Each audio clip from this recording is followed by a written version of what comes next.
All right, good morning and happy Wednesday. We're halfway through the week and temperatures are cool this morning thanks to a little bit of rain, not so much here in the city. It was mostly across the hill country from about 5 a.m. to about 8 a.m.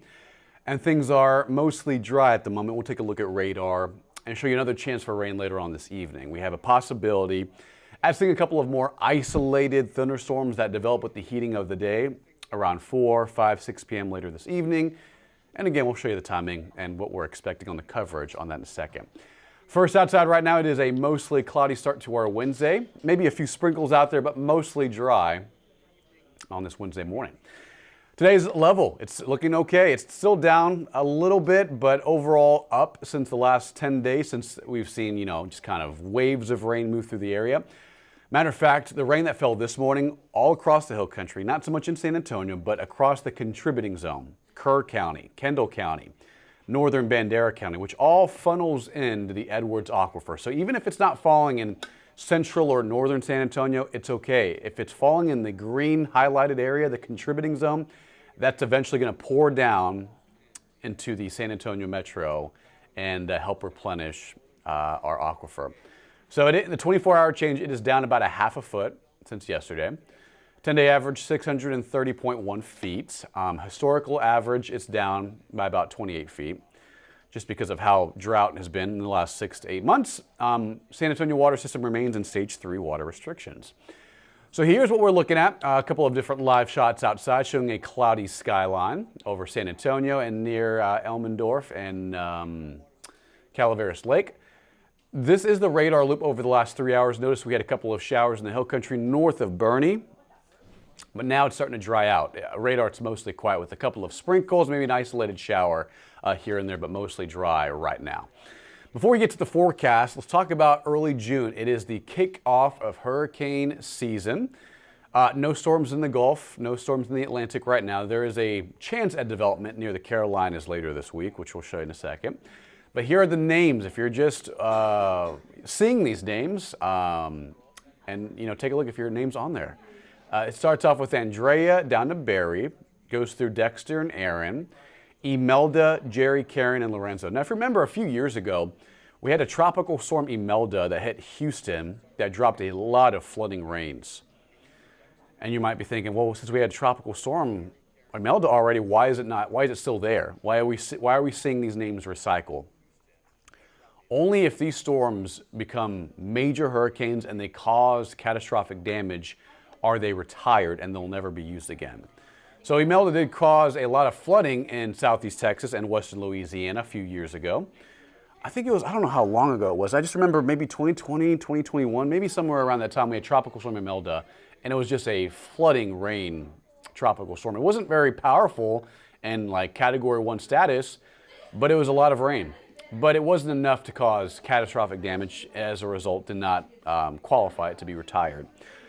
The 2025 slate of names goes through Tanya, Van, and Wendy. So that is the Atlantic hurricane season names. And keep in mind, there is a Pacific hurricane season. So we typically monitor Atlantic hurricanes, which includes the Caribbean and the Gulf. But the Pacific is a completely different slate of names. So if you want to know about those names that move towards Mexico and more towards like Hawaii, those are storms that, again, have a different name list for the Pacific hurricane season. So for our hurricane season, we have a little tropical wave off the coast of Florida near Jacksonville. It's bringing some pretty good rain for southern Florida and towards the eastern Carolina coast. If it does form, Tropical Storm Andrea is possible, but very low chance of that happening. I don't think that'll be our first named storm. And if it is, it might be a hybrid storm, like a subtropical storm. Forms differently, but it would be given a name if it has winds over 38, 39 miles an hour. Over the Gulf, it is quiet. We have a lot of dust in the air. Any dust that we saw earlier this week will disperse. By Saturday and Sunday, we'll see another wave of dust move into the area, probably Saturday night into Sunday morning. Won't last very long, but if you are someone who has asthma, if you know anybody, friends or family that have any respiratory conditions, have them limit time outdoors Saturday night and Sunday morning, just because with the dust in the air, that can impact air quality and really reduce it. Outside right now, it looks like it's going to rain, but right now it's mostly dry on radar. 87 degrees out the door at Stinson, 83 at the airport. A little cooler in central San Antonio. Winds are light at 4 to 5. 79 at Bernie, 76 at Bandera, 72 at Junction, 74 at Del Rio, 90 at Beeville, and radar. We have a couple of showers out there. Not much. I mean, if we zoom in, San Antonio, it's mostly quiet. There are a couple of sprinkles, maybe a light shower between Gonzales, Nixon, and Lavernia. That's pretty much it.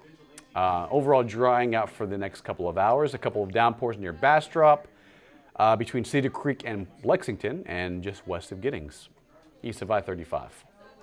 We had a couple of isolated storms near Del Rio, but now raining themselves out, not causing much of a concern out there this morning. So again, through lunchtime, 1, 2 o'clock, mostly quiet. And here are some of the rain estimates. Again, San Antonio really didn't see much this morning. It was a passing shower or a sprinkle here and there in San Antonio. It was mostly across Kendall County that saw some soaking rains. And again, this is perfect for the Edwards Aquifer. This is the contributing zone. This is where we need it to fall. Plus, the drought is exceptional in this part of Texas. So we do need rain regardless of drought, water restrictions. We just need the rain regardless. Kerrville, 1 to 2 inches of rain in central and northern Kerr County towards Harper.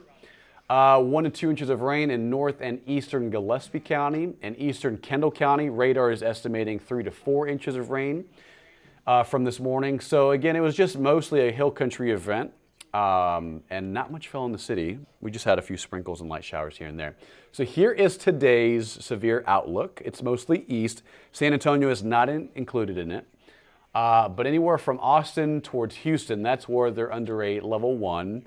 Marginal risk of a couple of isolated cells, some of which may drift into San Antonio by 4 and 5 p.m.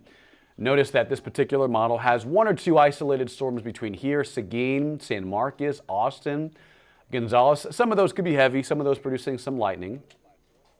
But notice a lot of the coverage is a lot more increased east of I-35. And we'll maintain a small chance late tonight, but overall drying out through tomorrow morning with just a couple of showers possible early Thursday. Now, this also shows it, greatly. The rain that continues to fall tonight, tomorrow, mostly isolated. Most of us not seeing any additional rain.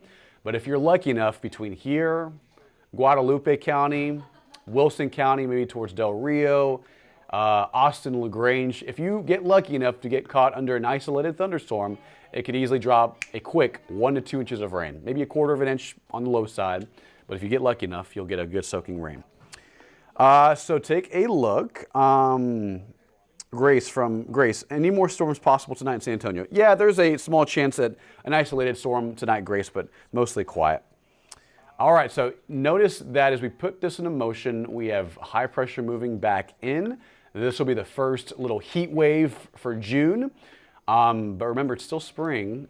Summer officially starts on June 20th. And good news, while it will be hot Saturday, Sunday, and Monday, highs 100 to 101, this ridge moves off west pretty quickly and takes the heat along with it. That'll trim down our daytime highs a little bit more by next week. Wednesday, Thursday, and Friday, the 11th, 12th, and 13th. Mid-90s, and then depending on if something tropical can get going in the Gulf, that may bring additional clouds and maybe even some rain by the 13th and 14th. We'll keep you posted. All right, so we have a weather impact alert set for this evening just for 30% chance at some isolated storms.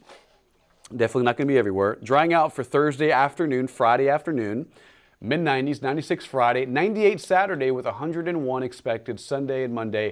Add in the humidity, it's going to feel more like 104 to 105 by late in the weekend. So drink plenty of water, have sunscreen if you're spending any amount of time outdoors.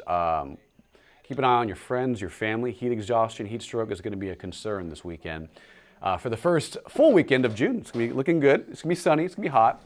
And we have a weather impact alert for Sunday and Monday.